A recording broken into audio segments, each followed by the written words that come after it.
할렐루야. 네, 사도행전 1장에 보게 되면 예수님이 부활하시고 40일간 하나님 나라의 일을 말씀하시고 승천하시기 바로 직전에 제자들에게 분부한 게 뭡니까? 성령으로 세례받을 때까지 이 성을 떠나지 마라, 예루살렘 떠나지 말라. 그런데요, 그때까지도 사도들은, 제자들은 무슨 생각을 하고 있었어요? 주님, 주께서 이스라엘 나라를 회복하심이 이때입니까? 뭐에 관심이 있어요? 이 나라 회복에 대해서 관심이 있었습니다. 그런데 주님의 관심은 어디에 있었습니까? 복음 전파에 관심이 있었습니다. 그래서 복음 전파를 위해서는 반드시 성령 받고 성령 충만해야 복음을 전할 수 있다. 그래서 성령 받으라는 겁니다. 이 말씀을 들은 제자들이 어떻게 합니까? 사도행전 1장 15절 이하에 보게 되면 다락방에 모여서 120명이 기도에 전무하게 됩니다. 그래서 기도한 지 10일 만에 사도행전 2장 1절부터 4절 말씀 보게 되면 성령으로 세례를 받게 됩니다. 성령 충만해서 방언을 말하게 되죠. 성령이 말하게 하심을 따라하는 방언을 말하게 됩니다. 이 시간에는 예수님께서 승천하신 이후에 성령 세례를 받은 사도들을 통해서, 성도들을 통해서 초대 예루살렘 교회가 세워졌습니다. 그래서 초대 예루살렘 교회 성도들의 신앙의 교훈을 받고자 합니다. 그래서 사도행전 2장 42절부터 47절 말씀을 통해서 초대교회 성도들의 신앙교훈이라는 제목으로 함께 은혜를 나누도록 하겠습니다. 초대교회 성도들은 어떤 모습으로 신앙생활을 했는지, 첫째, 말씀 중심으로 신앙생활을 했습니다. 사도행전 2장 42절을 보겠습니다. 사도행전 2장 42절 받들어 읽겠습니다. 저희가 사도의 가르침을 받아 서로 교제함을 떡을 떼며 기도하기를 전에 힘쓰니라. 아멘. 저희가 사도의 가르침을 받아, 사도의 가르침을 받았습니다. 신명기 18장에 보게 되면 이스라엘 백성들이 시내산에서 하나님의 말씀을 받는데 얼마나 두려웠던지, 하나님의 말씀을 직접 받으니까 얼마나 두려웠던지 모세에게 대신 하나님의 말씀 받고 우리에게 대신 전해 주십시오. 그러면 모세, 당신이 전한 그 말씀이 하나님께서 우리에게 하신 말씀인 줄로 알고 다 따르겠습니다. 이렇게 얘기를 하죠. 이렇게 말을 하게 될 때 하나님께서 이 백성들의 말을 들으셨습니다. 그리고 맞다. 그리고 그 이후에 모세와 같은 선지자를 계속해서 보내주셔서 대신 말씀을 전하게 했습니다. 다시 말해서 이스라엘 백성에게 하나님께서 직접 말씀하시지 않고 선지자를 통해서 말씀하겠다고 약속하신 것입니다. 하나님은 그때부터 남유다가 바벨론에 멸망할 때까지 끊임없이 선지자를 보내서 이스라엘 백성에게 말씀을 전하게 하셨습니다. 예레미야 7장 25절을 보겠습니다. 예레미야서 7장 25절 다 함께 받들어 읽겠습니다. 너희 열조가 애굽 땅에서 나온 날부터 오늘까지 내가 내 종 선지자들을 너희에게 보내었으되 부지런히 보내었으나. 아멘. 그래서 애굽 땅에서 나온 날부터 오늘까지, 오늘이 언제입니까? 예레미야 선지자 때까지, 출애굽할 때부터 예레미야 선지자 때까지 하나님께서 내 종 선지자들을 내게 보내되 부지런히 보냈다, 이렇게 말씀을 하지요. 오늘 구약성경에 읽었던 역대하 36장 15, 16절도 받들어 읽겠습니다. 그 열조의 하나님 여호와께서 그 백성과 그가 거하시는 곳을 아끼사 부지런히 그 사자들을 그 백성에 보내 이르셨으나. 역대하 36장 15, 16. 역대하 36장 15, 16절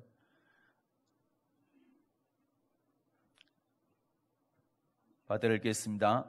그 열조의 하나님 여호와께서 그 백성과 그 거하시는 곳을 아끼사 부지런히 그 사자들을 그 백성에게 보내어 이르셨으나 그 백성 하나님의 사자를 비웃고 말씀을 멸시하며 그 선자를 욕하여 여호와 진노로 그 백성이 미쳐서 만회할 수 없게 하였으므로. 아멘.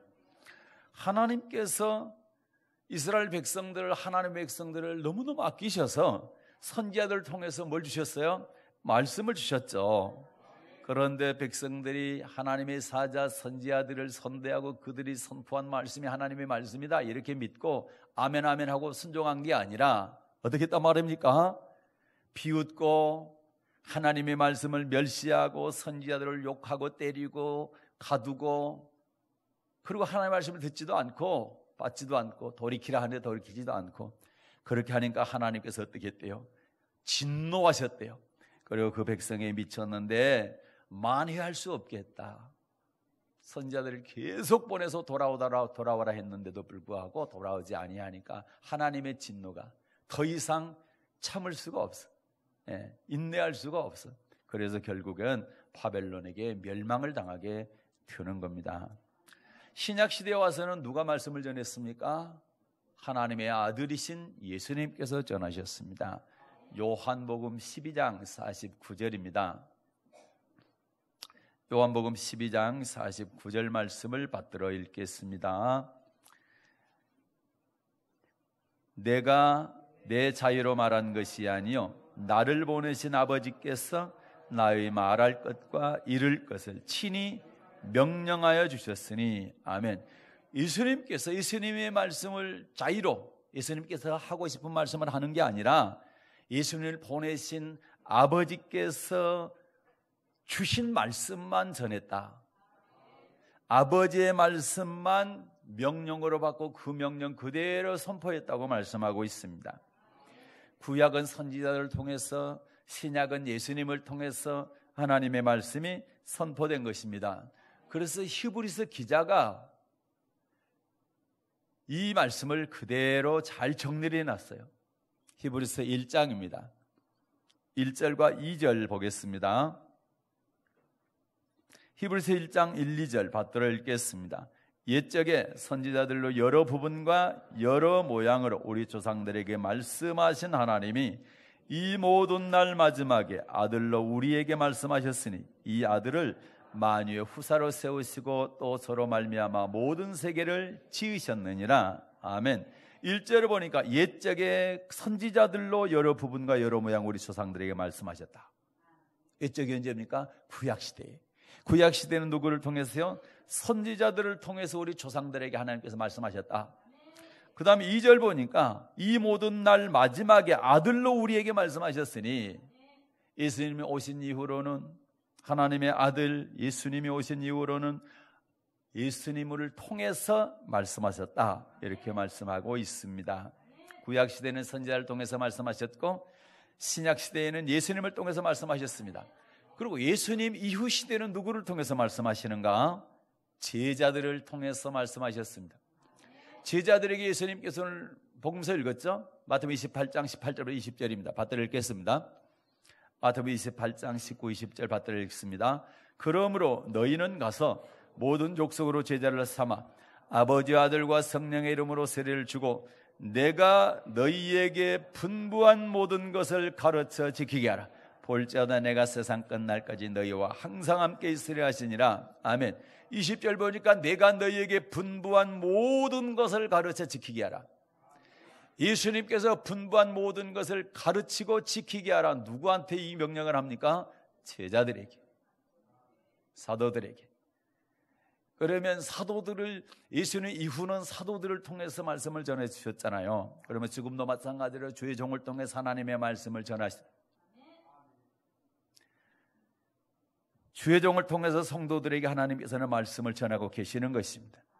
초대교회 성도들이 사도들의 가르침을 받았던 것처럼, 초대 예루살렘 교회 성도들이 사도들의 가르침을 받았던 것처럼 이 시대에 주의 종을 통해서, 사랑의 연합교회는 최영규 목사라고 하는 주의 종을 통해서 하나님의 음성을 들으시고, 그리고 기록된 하나님의 말씀을 절대로 비웃거나 멸시하지 마시고 이 말씀 아멘하고 온전히 순종하는 여러분 되시기를 주님의 이름으로 축복합니다.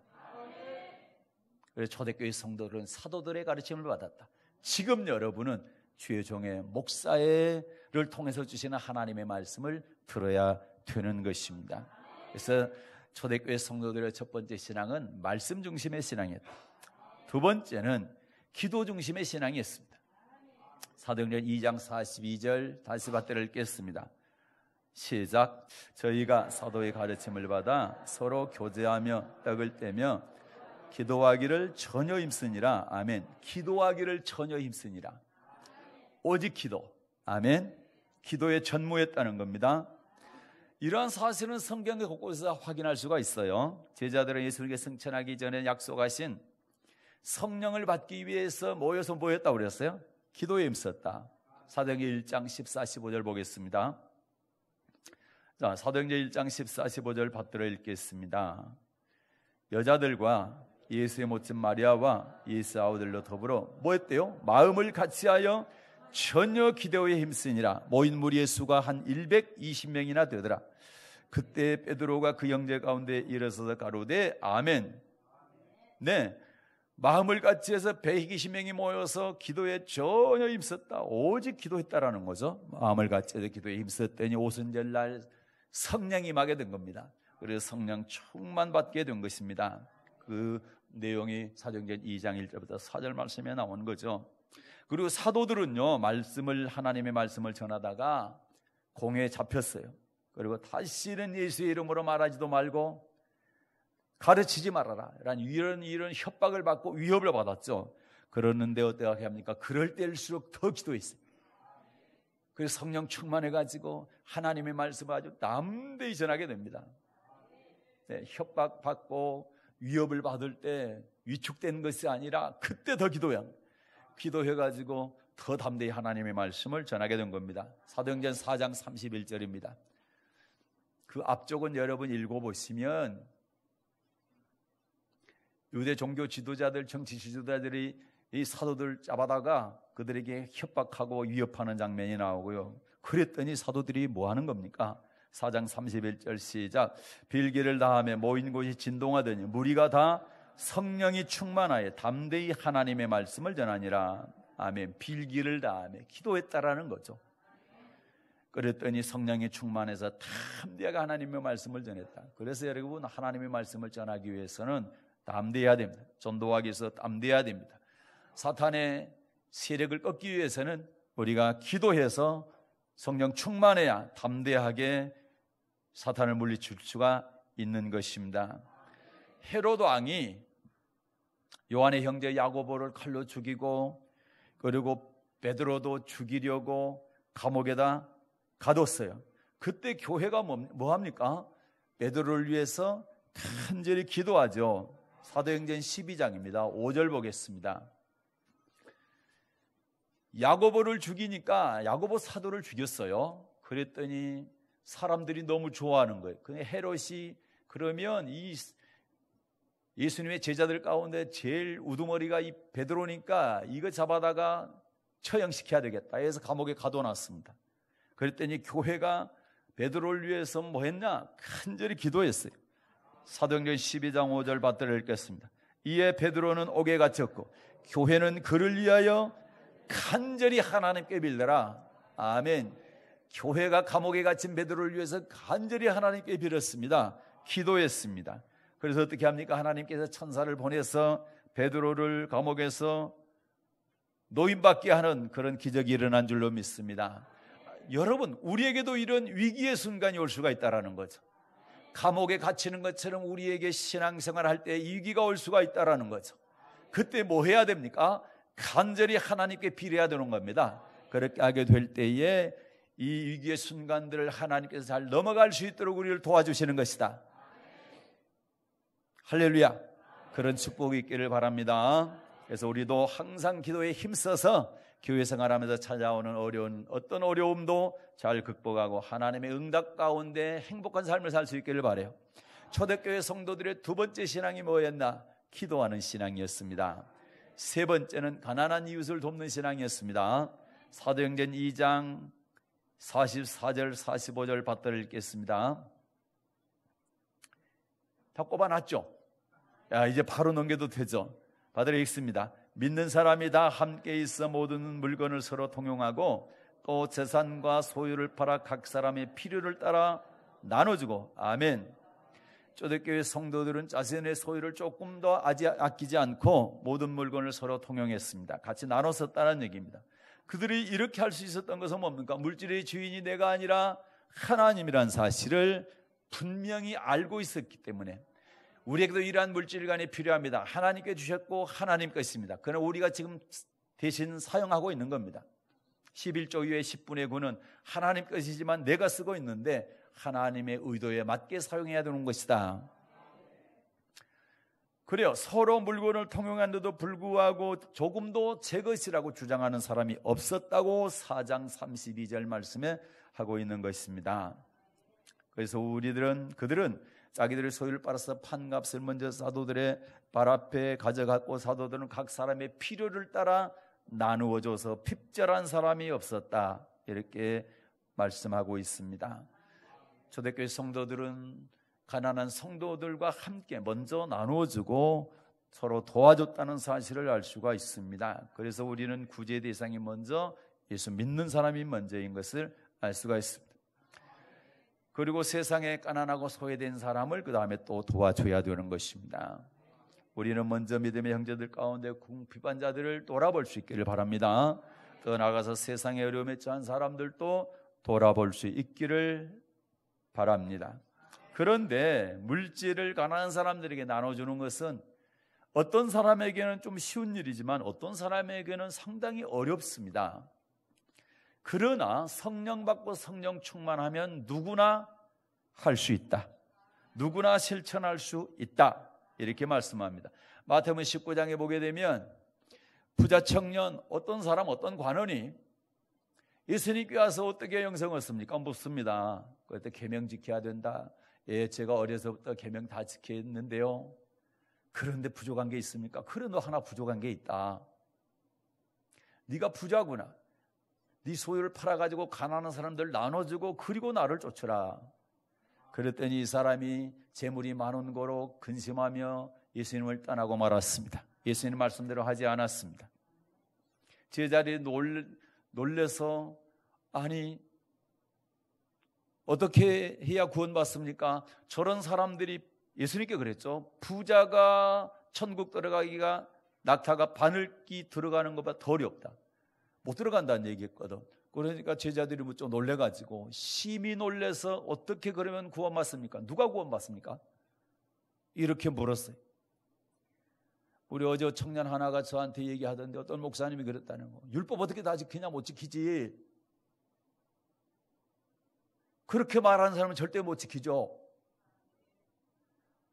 하나님이 지키라 했고 지켜야 영생을 얻는다 했고 지킬 수 있다고 했는데 우리 사람이 못 지킨다고 얘기하는 거예요. 그래 어떻게 지킵니까? 지킨다고 해도 하나님께 도와달라고 해도 쉽지 않은데 못 지킨다 안 지켜도 된다고 하는데 그걸 어떻게 지킵니까? 여러분 내 힘으로는 내 재산 팔아서 가난한 사람 나라고 주기가 쉽지 않다라는 이 부자도 그랬다는 겁니다. 그런데 주님이 뭐라고 그랬어요? 다른 계명 다 지켰는데 그거 안 했다고 하나님 나라에 못 들어간다 했는데 이거 누가 구원받느냐 이 말이에요. 제자들이 놀랄 수밖에 없지. 그런데 더 큰 계명 안 지키면 여러분 어떻게 될 건데? 그러나 가능합니다. 어떻게 하면? 하나님께서 하시면. 마태복음 19장 25절과 26절 받들어 읽겠습니다. 마태복음 19장 25, 26 제자들이 듣고 심히 놀라 가로되 그런 중 누가 구원을 얻을 수 있으리까? 예수께서 저희를 보시며 가라사대 사람으로는 할 수 없으되 하나님으로서는 다 할 수 있느니라. 그래요. 네 힘으로 안 돼. 네 힘으로는 못해. 그러나 하나님께서 하게 하시면 할 수 있는 거야. 그래서 여러분 기도해서 성령 받아야 되는, 성령 하나님께서 하게 하시면 할 수 있는 겁니다. 초대교회 성도들을 우리가 본받아야 될 신앙인데, 첫째는 사도의 가르침을 받는 말씀 중심의 신앙이었다. 두 번째는 기도에 힘쓰는 기도하는 신앙이었습니다. 세 번째는 가난한 이웃과 나누는 신앙이었습니다. 네 번째는 성전에 모이기를 힘쓰는 신앙이었다. 교회 중심의 신앙이었습니다. 사도행전 2장 46절입니다. 받들어 읽겠습니다. 날마다 마음을 같이하여 성전을 사도행전 2장 46절 날마다 마음을 같이하여 성전에 모이기를 힘쓰고 집에서 떡을 떼며 기쁨과 순전한 마음으로 음식을 먹고 아멘. 네, 날마다 마음을 같이해서 어디에 모이기를 힘썼다고요? 성전에 모이기를 힘썼다. 그래서 여러분 한국 교회를 보십시오.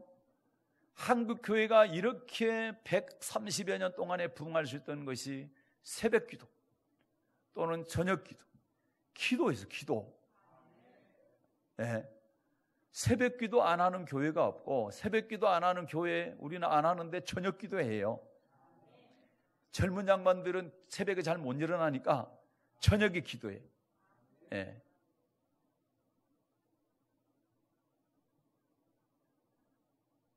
성전 중심의 기도, 성전에 모이기를 힘썼다.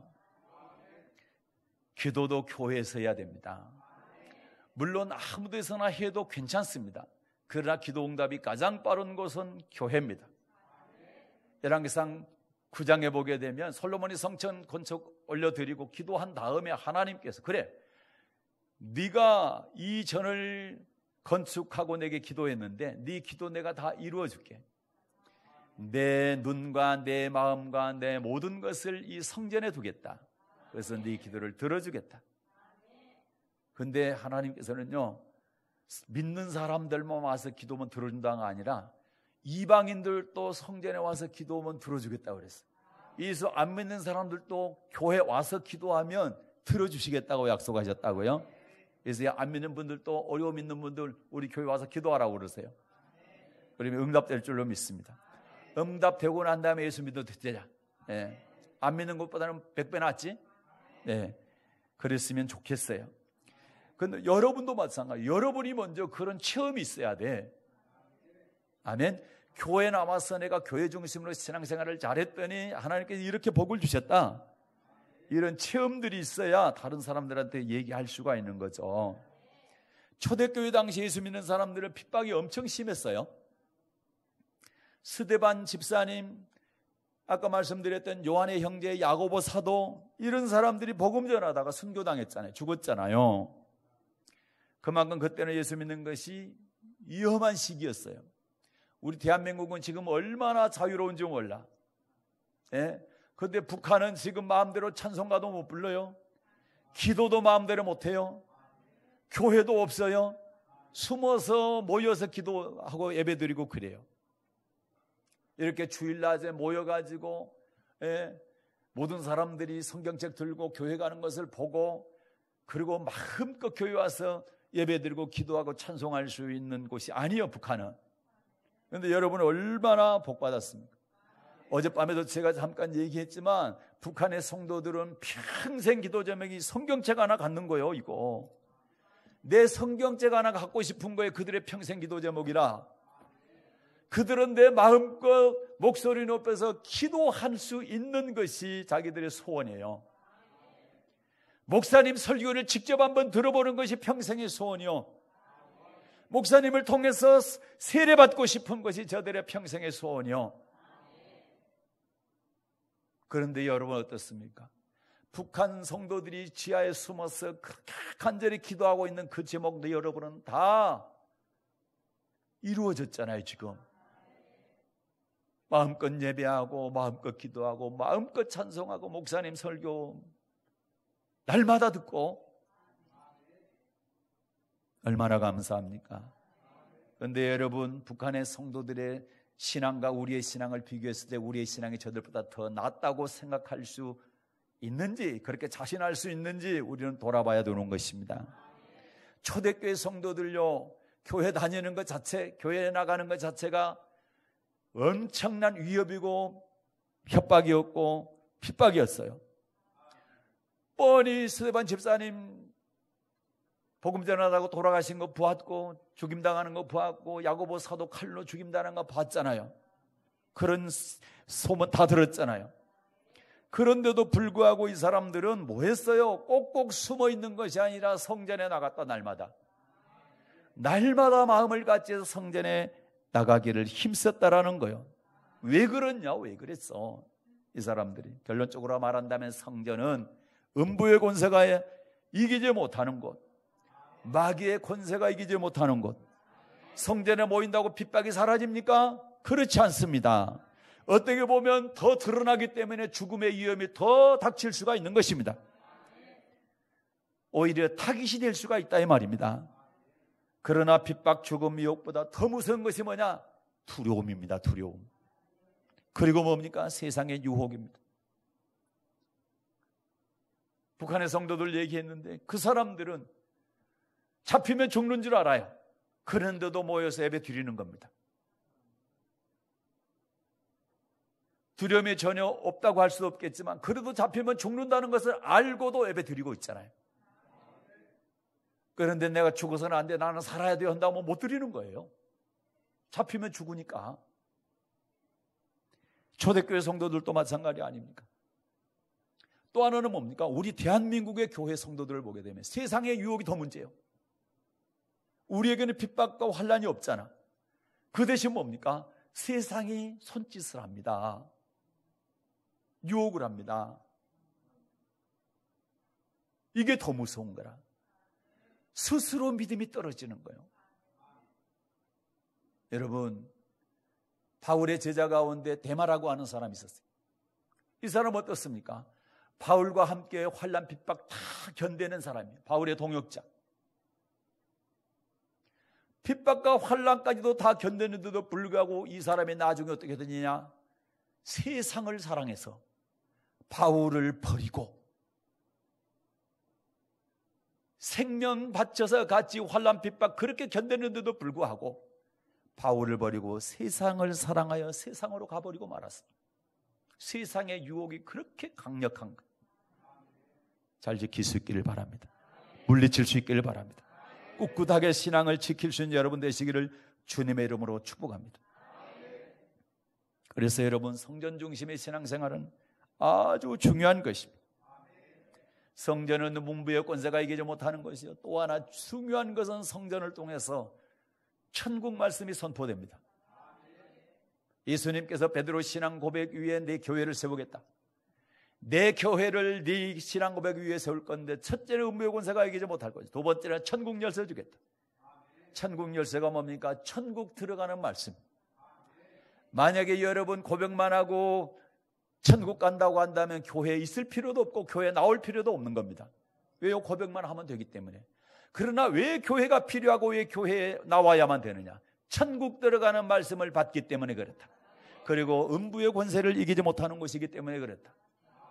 사탄의 세력을 이길 수 있는 것이 바로 교회 중심으로 신앙생활 할 때 가능하게 된 것입니다. 우리도 신앙생활 하다 보면 우리를 넘어뜨리려고 하는 핍박도 있고 또는 살랑살랑 유혹도 많이 만나게 됩니다. 그때마다 모든 것을 이기고 승리하는 삶을 살기 위해서는 초대교회 성도들이 그랬던 것처럼 날마다 마음을 같이해서 성전에 모이기를 힘쓰고 이곳에 와서 생명의 말씀 받고 기도할 수 있는 여러분 되시기를 주님으로 축복합니다. 다섯 번째, 사도의 가르침대로 성도 간에 교제하는 신앙이 있습니다. 교제의 신앙. 사도행전 2장 42절 받들어 읽겠습니다. 그들이 사도의 가르침을 받아 서로 교제하고 떡을 떼며, 아멘, 서로 교제하고 떡을 떼며, 뭘 받아서? 사도의 가르침을 받아서, 사도의 가르침을 받아 서로 교제하고 떡을 떼며. 성도의 교제는 사도의 가르침을 받아서 그 가르침 속에서, 사도들이 뭘 가르쳤습니까? 아버지 말씀을 가르쳤어요. 그래서 성도의 교제는 항상 말씀 안에서 이루어져야 됩니다. 여러분, 말씀 밖에서 성도들끼리 서로 교제할 때 자칫 잘못하면 당 지을 수가 있다.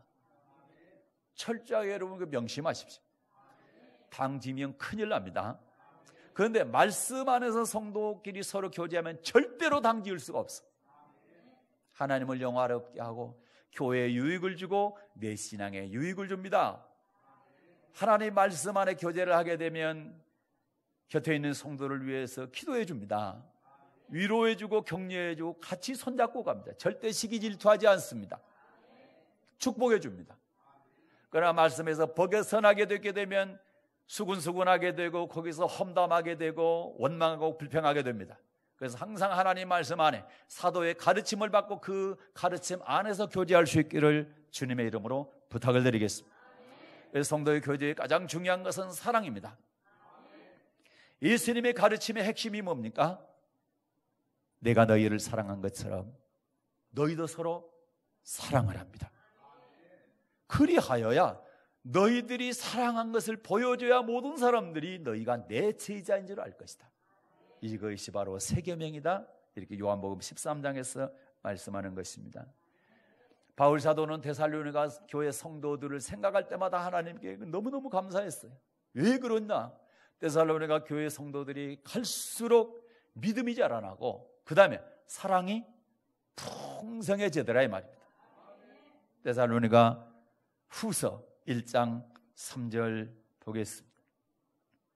데살로니가 후서 1장 3절 받들어 읽겠습니다. 형제들아 우리가 너희를 위하여 항상 하나님께 감사할지니 이것이 당연함은 너희 믿음이 더욱 자라고 너희가 다 각기 서로 사랑함이 풍성함이. 아멘. 그래야 믿음이 계속 자라고 그리고 사랑이 풍성하다. 성도들끼리 서로 사랑하고 성도가 죄종을 사랑하고 죄종이 성도들을 사랑하고 성도들이 이웃들을 사랑하고 이러한 것이 갈수록 풍성해지니까 하나님께 너무너무 감사한 거예요. 여러분과 저도 마찬가지로 어제보다 오늘, 오늘보다 내일 사랑이 풍성해야 됩니다.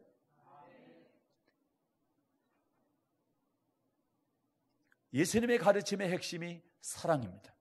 내가 너희 사랑한 것처럼 너희도 서로 사랑하라. 또 성도들의 교제 두 번째는 용서해야 됩니다. 용서하는 겁니다. 마태복음 18장에 보게 되면 1만 달란트 빚진 자, 100달란트 빚진 자 나오잖아요. 우리는 하나님께 1만 달란트 빚을 졌어요. 한 달란트가 여러분 금덩어리 35kg이요. 35kg 제가 들려도 어깨가 뻐근할 것 같아요. 쌀은 35kg 못 들지 모르지만 금은 들 것 같아. 그런데 그게 10,000개요. 35kg짜리 금덩어리가 10,000개. 어마어마하죠. 그런 빚을 하나님께 졌는데 하나님 그거 단번에 다 탕감해 주셨다. 그런데 형제가 나한테 잘못한 것은 100데나리온. 한 데나리온에 노동자 하루 품삯이 있기 때문에 15만 원 잡고 1,500만 원 정도 될 거예요. 그게 적은 돈도 아니고 큰 돈도 아니고 탕감 못 시켜줄 돈이 아니야. 얼마든지 맘만 먹으면 탕감시켜줄 수 있어. 그러니까 우리는 1만 달란트 빚을 탕감받았으니까 100데나리온 빚은 당연히 탕감해줘야 된다라고 하는 하나님의 사인이 있는데 그렇게 하지 못할 때 1만 달란트 탕감받은 그 빚을 도로 원위치시켜 탕감해서 취소시켰어. 그래서 감옥에다 그 갚을 때까지 가둬놨다 이 말입니다. 만약에 우리의 형제의 죄를 용서하지 않으면 하나님께서 용서해줬던 내 죄 그거 취소시키고 너 다시 그 죄 때문에 너 감옥에 들어간다. 여러분 이 땅의 감옥은 살다가 나올 수도 있지만 내 영혼의 감옥 지옥에 들어가게 되면 나올 수가 없는 거예요. 그래서 우리는 형제의 죄는 무조건 용서해라. 그 형제 때문이 아니라 나 때문에 용서하라. 할렐루야. 성도의 교제 첫째는 사랑이요, 두 번째는 용서요, 세 번째는 배려하는 겁니다. 나보다 남을 낮게 여기는 겸손함이 있어야 됩니다. 내가 너보다 나아, 네가 별거 아닌데 왜 그래? 이렇게 하는 순간 교회는 콩가루가 되는 겁니다. 부서지는 거예요. 나보다 옆에 있는 집사님, 권사님, 장로님, 성도님을 더 귀하게 여기고 더 낮게 여기십시오. 내가 위에 올라가지 말고 그분을 높여주십시오. 그러면 하나님께서 당신을 높여줄 거예요. 이것이 역설의 진리야. 네가 어뜸이 되고자 하냐? 그러면 종되라. 대접받고자 하냐? 그러면 네가 먼저 대접해라. 이것이 주님의 가르침입니다. 교회 안에 서로 배려해 줄 때, 나보다 옆에 있는 분을 더 낮게 여겨줄 때 성도의 교제는 완벽하게 잘 이루어져 그 교회는 좋은 교회가 될 줄로 믿습니다. 그래서 초대교회 성도들의 신앙, 첫째는 말씀 중심, 두 번째는 기도 중심, 세 번째는 서로 나누어주고, 네 번째는 성전 중심, 교회 중심, 날마다 교회 모이기를 힘썼고, 그다음 다섯 번째는 사도가 가르쳐준 대로 말씀 안에서 서로 교제하는 것, 사랑의 교제, 용서해주고 서로 배려해주고, 이런 교회제가 있을 때 놀라운 축복이 있을 줄로 믿고, 하나 더, 그 다음에 마지막 여섯 번째, 온 백성의 칭송을 받는 신앙, 칭찬 듣는 신앙이었다. 사도행전 2장 47절, 사도행전 2장 47절 받도록 하겠습니다. 하나님을 찬미하며 또 온 백성에게 칭송을 받으니 주께서 구원받은 사람을 날마다 더하게 하시나. 아멘. 그리스도인들은 백성들에게 칭송을 받는 사람들이 돼. 손가락질 당하고 욕 얻어먹고 그래서는 안 돼요. 그리스도인이란, 그리스도라는 단어가 들어가서 그리스도인이라는 말을 들으려면 칭찬을 드려야 돼. 그런데 그리스도라는 단어가 들어간 그리스도인이 돼가지고 손가락질 당하고 욕을 얻어먹게 되면 그거는 그리스도가 욕먹는 겁니다. 예수 그리스도를 욕되게 하는 겁니다. 그래서 초대교회 최초로 7명의 안수집사 세웠잖아요. 집사 세워서 안수했잖아요. 그분들이 어떤 분들이었어요? 지혜와 성령에 충만했다. 그 다음에 칭찬 듣는 사람이었다. 칭찬 듣는 사람. 사도행전 6장 3절, 사도행전 6장 3절입니다. 받아 읽겠습니다. 형제들아, 너희 가운데서 성령과 지혜가 충만하여 어떤 사람 일곱? 칭찬 듣는 사람 일곱을 택하라. 아멘. 칭찬 듣는 사람 일곱. 예. 그러면 여러분, 어떤 사람이 칭찬 듣습니까? 어떤 사람이 칭찬 들을까? 성경적으로 보니까 로마서 14장 18절에서 이런 사람이 칭찬 듣는데요. 로마서 14장 18절 받아 읽겠습니다. 이로써, 로마서 14장 18절 시작. 이로써 그리스도를 섬기는 자는 하나님께 기뻐하심을 받으며 사람에게도 칭찬을 받느니라. 아멘. 이로써 그리스도를 섬기는 자는 두 가지. 하나는 하나님께서 기뻐하신다. 또 하나는 사람들이 칭찬한다. 그리스도를 잘 섬기는 여러분 되시길 바랍니다. 하나님을 잘 섬기면 하나님께서 여러분 기뻐하시고 사람들도 여러분 칭찬하실 줄로 믿습니다. 잠언 31장 30절에 보니까 제가 읽어드릴게요. 고운 것도 거짓되고 아름다운 것도 헛되나 오직 여호와를 경외하는 여자는 칭찬을 받을 것이라. 하나님을 경외한다는 말씀이나 하나님을 섬긴다는 말씀은 같은 말씀이에요. 하나님을 잘 섬기는 자, 하나님을 경외하는 자는 칭찬받게 될 것이다. 이달리아 백부장 고넬료가 나오죠. 이 고넬료가 어떤 사람이었냐? 하나님께 은혜도 많이 받고 그리고 복도 많이 받은 사람. 이 사람도 마찬가지로 유대인들에게 칭찬받는 사람이었습니다. 디모데가 어떤 사람입니까? 바울이 내 아들아 그럴 정도로 바울의 사랑을 받았던 사람. 그런데 이 사람도 어떤 사람이었느냐? 사도행전 16장 2절에 보니까 디모데는 루스드라와 이고니온에 있는 형제들에게 칭찬받는 자니 디모데도 칭찬받는 자였다.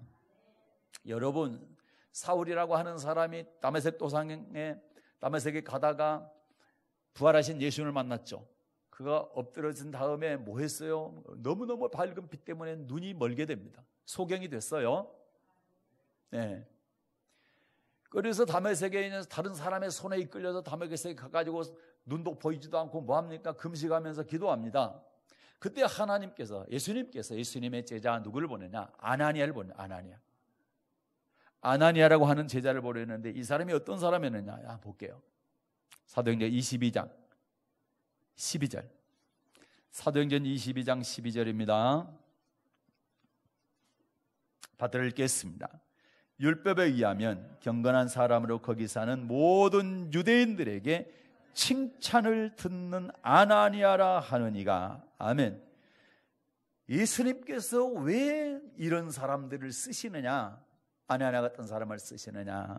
하나님을 잘 섬기기도 하지만 칭찬을 듣는 사람, 사람들에게 칭찬을 듣는 사람. 할렐루야. 그래서 초대교회 성도들의 믿음은 온 백성들에게 칭찬 듣는, 칭송을 듣는 그런 믿음이었습니다. 일곱 집사님도 그렇지요. 네, 고넬료도 그렇지요. 디모데도 그렇지요. 아나니아도 그렇지요. 이 사람들은 다 사람들에게 칭찬을 듣는 사람이었다는 것을 알 수가 있습니다. 사랑하는 여러분, 말씀을 정리합니다. 저는 개인적으로 2002년 7월 8일부터 11일까지 성령의 바람과 말씀의 능력 세미나, 이 4일 동안 이 세미나 갔는데 이 설교를 들었습니다. 오늘 제가 여러분에게 한 설교입니다. 이 설교를 들었습니다. 17년 동안, 만 17년, 18년째 접어들었는데 지금까지 이 설교를 한 번도 잊어본 적이 없습니다. 지금도 저는 이 설교를 가슴에 새기고 내가 이렇게 살아야 되겠다. 목회도 이렇게 하고 신앙생활도 이렇게 해야 된다. 저는 그렇게 생각하고 17년 동안을 달려왔습니다. 17년 1개월을 달려왔습니다. 앞으로 주님께서 나를 부르실 때까지 이 말씀 붙들고 살아가게 될 것입니다.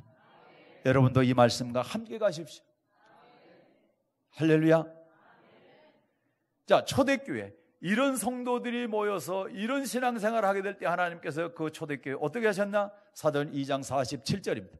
사도행전 2장 47절 받들어 읽겠습니다. 하나님을 찬미하며 또 온 백성의 청송을 받니 주께서 구원받는 사람을 날마다 더하게 하시니라. 주께서 구원받는 사람을 날마다 더하게 하시니라. 우리 주님께서 구원받는 사람을 날마다 초대 예루살렘 교회에 붙여주시다, 보내주시다. 이렇게 6가지의 이런 신앙으로 살아감으로 이 시대에 우리가, 여러분과 제가 이렇게 살아감으로 사랑의 언약교회 주께서 구원받는 사람을 날마다 더하는 축복이 있기를 주님으로 축복합니다. 그럴 뿐만 아니라 여러분의 가정과 여러분의 사업과 여러분의 자녀들과 하는 모든 것들이 날마다 더해지는 부흥의 축복이 있기를 예수님의 이름으로 축복합니다. 은혜로우신 하나님 아버지, 고맙습니다.